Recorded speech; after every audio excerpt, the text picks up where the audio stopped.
Hello and very good morning to my dear students. Today we are the quiz of lesson number 5, Judiciary for the students of class 8 and subject is civics. This is our Honorable Supreme Court of India situated at New Delhi. Let's move to first question. Which is the highest court in the state? Supreme Court, District Court, Panchayat Court or High Court?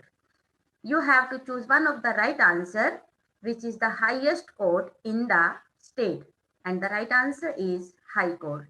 There are 25 high courts in our country. The Lok Adalat is generally presided over by retired judge, governor of the state, judge of session court, all of these. लोक अदालत आमतौर पर किसके द्वारा preside की जाती है? Retired judge, governor of the state, judge of session court, all of these, and the right answer is retired judge.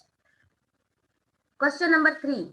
The first Lok Adalat was held in 1982, 1984, 1975, 1985, and you have to choose one of the right answer. 1980s के दशक में जो थी लोक अदालत लगनी शुरू हुई थी और उसका कंसेप्ट आया था 1985 में फर्स्ट लोक अदालत जो थी वो लगाई गई थी ताकि लोगों को बिना किसी तकलीफ के और जल्दी से न्याय मिल सके. Question number 4. High courts were first established in 3 presidency cities of Calcutta, Bombay and dash. Allahabad, Delhi, Madras, none of these. And the right answer is Madras. समझिए, जो हाई कोर्ट्स हैं वो 1862 को स्टैब्लिश की जाती हैं 3 प्रेसिडेंसीज में, कलकत्ता, बॉम्बे एंड मद्रास. कब? 1862 में. हाई कोर्ट जो दिल्ली की है वो 1966 में स्टैब्लिश की जाती है. करंटली हमारे देश में 25 कोर्ट्स हैं और सभी स्टेट्स की अपनी अपनी हाई कोर्ट है. पंजाब और हरियाणा शेयर करते हैं अपनी हाई कोर्ट चंडीगढ़ में, और नॉर्थ ईस्टर्न स्टेट्स जो हैं 4, असम, नागालैंड, मिजोरम, अरुणाचल प्रदेश, इनकी कॉमन हाई कोर्ट गुवाहाटी में है. आंध्र प्रदेश और तेलंगाना, इन दोनों की अलग अलग सेपरेट हाई कोर्ट्स हैं. आंध्र प्रदेश की अमरावती, तेलंगाना की हैदराबाद, जबकि आंध्र प्रदेश की पहले हैदराबाद में थी, अब नहीं, अब अमरावती में है. और ये कोर्ट स्थापित हुई 1 जनवरी 2019 को. इस प्रकार से ये जो हमने पहला अभी रीड किया है, समझने की कोशिश कीजिए, इसमें से बहुत सारे क्वेश्चंस बनते हैं. Question number 5. North eastern states of Assam, Nagaland, Mizoram and Arunachal Pradesh have a common high court at Dispur, Itanagar, Guwahati, Kohima. And the right answer is Guwahati, जैसे कि हमने अभी इसके बारे में बात की थी. Question number 6. The Supreme Court in the early 80s devised a mechanism of PIL to increase. Supreme Court ने, जैसे कि हम पहले भी पढ़ चुके हैं, 1980s में एक अलग प्रकार की अदालतों की शुरुआत की, PIL की मैकेनिज्म की शुरुआत की. अब ये किस चीज के लिए, किस चीज को बढ़ाने के लिए की गई? Justice, trade, life, all of these. And you have to choose the one of the right answer, and the right answer is justice. न्याय को बढ़ाने के लिए PIL मैकेनिज्म की शुरुआत की गई, जिसके तहत लोक अदालतें लगाई गई. और 1985 में, जैसे कि हम पहले भी बात कर चुके हैं, पहली लोक अदालत लगाई गई थी. Question number 7. The supreme court ruled that, supreme court का एक रूल है, article 21 provides every citizen the right to speech, business, equality और life. And you have to choose one of the right answer, and the right answer is life. Article 21 deals with the right to life, which also includes health.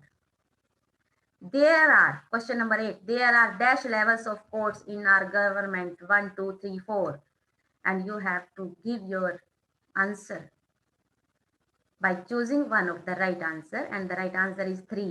District level, high courts, and then it is Supreme Court. Question number 9. Which type of disputes are resolved in the judicial system?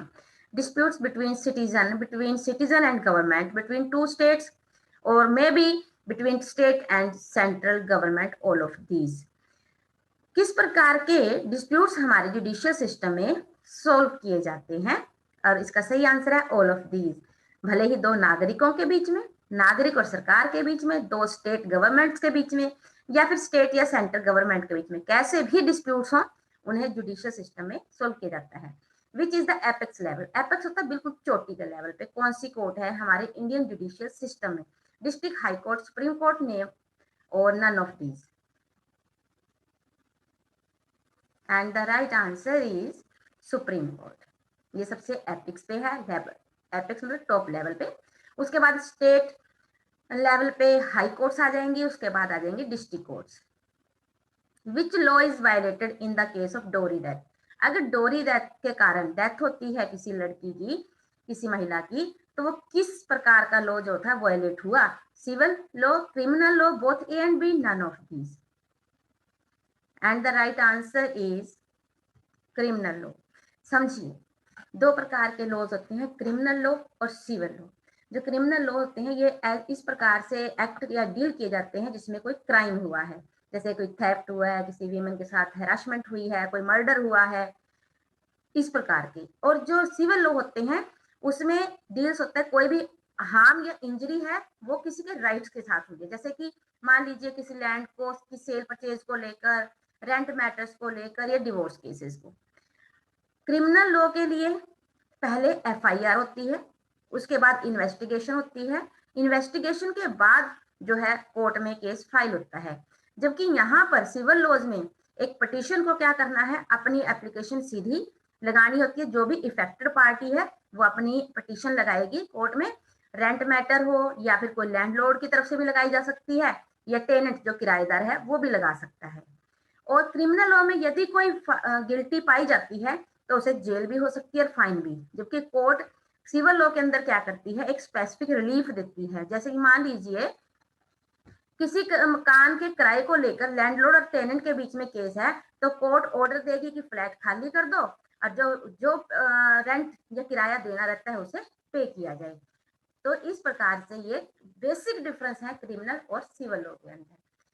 Next question is who should file a case under a civil law, civil law के अंदर कौन case file करेगा? A petition has to be filed by the affected party only, जो effect हुआ है, जिसको affect हुआ है, जिस पे असर हुआ है वो करेगा, या कोई भी जो फैमिली मेंबर है वो कर सकता है, या उसके रिलेटिव, या ऑल ऑफ दीज। और इसका सही आंसर है a petition has to be filed. Petition कौन फाइल करेगा?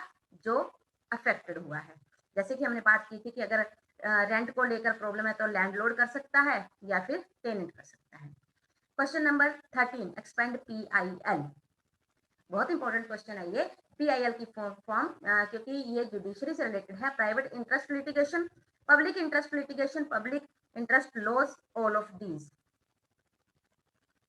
And the right answer is public interest litigation. ये वही PIL है जिसमें एक चिट्ठी मात्र लिखकर भी हम पब्लिक इंटरेस्ट के लिए कानून को जस्ट उसको कोर्ट को हम एक अपनी लिटिगेशन अर्थात एक हम अपनी एप्लीकेशन लगा सकते हैं कि पब्लिक इंटरेस्ट के लिए इस काम को ऐसे किया जाए। आपको पता है कि मिड डे मील की स्कीम जो है वो भी एक PIL का ही रूप है।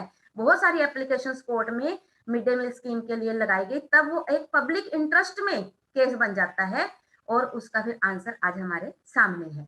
The court play a very significant role in protecting, किस चीज को प्रोटेक्ट करने में कोर्ट बहुत इंपॉर्टेंट रोल प्ले करता है? religious rights, cultural rights, fundamental rights, or none of these. And you have to choose one of the right answer. And the right answer is fundamental rights. Fundamental rights सिर्फ इतना नहीं कि 6 हैं, इनके अंदर बहुत विशाल राइट्स हमारे लिए छिपे हुए हैं, इसलिए कोर्ट इनको प्रोटेक्ट करने के लिए बहुत ही सिग्निफिकेंट रोल निभाता है। इवन कि हम डायरेक्ट सुप्रीम कोर्ट में अपने फंडामेंटल राइट्स को प्रोटेक्ट करवाने के लिए जा सकते हैं। Question number 15, expand FIR. First informal report, first information report, full information report, all of these. And you have to choose one of the right answer, and the right answer is first information report. हमने बात की थी ना, क्योंकि criminal laws जो होते हैं उसमें पहले FIR दर्ज होती है, उसके बाद इन्वेस्टिगेशन होती है, फिर केस फाइल होता है कोर्ट में। एंड ये सबसे पहले अगर हमारे साथ कुछ भी गलत हुआ है तो सबसे पहले क्रिमिनल लॉ के अंदर FIR दर्ज होती है, first information report. Last question is the only union territory that has high court of its own. देखिए हमारी 8 यूनियन टेरिटरीज हैं, उनमें से कौन सी ऐसी यूनियन टेरिटरी है जिसकी अपनी हाई कोर्ट है? Lakshadweep, national capital territory of Delhi, both A and B, none of these. And the right answer is national capital territory of Delhi. I hope कि आपको ये टेस्ट भी आपके नॉलेज के लिए, आपकी तैयारी के लिए बहुत हेल्पफुल रहा होगा। Keep learning, keep practising, take care and have a nice day.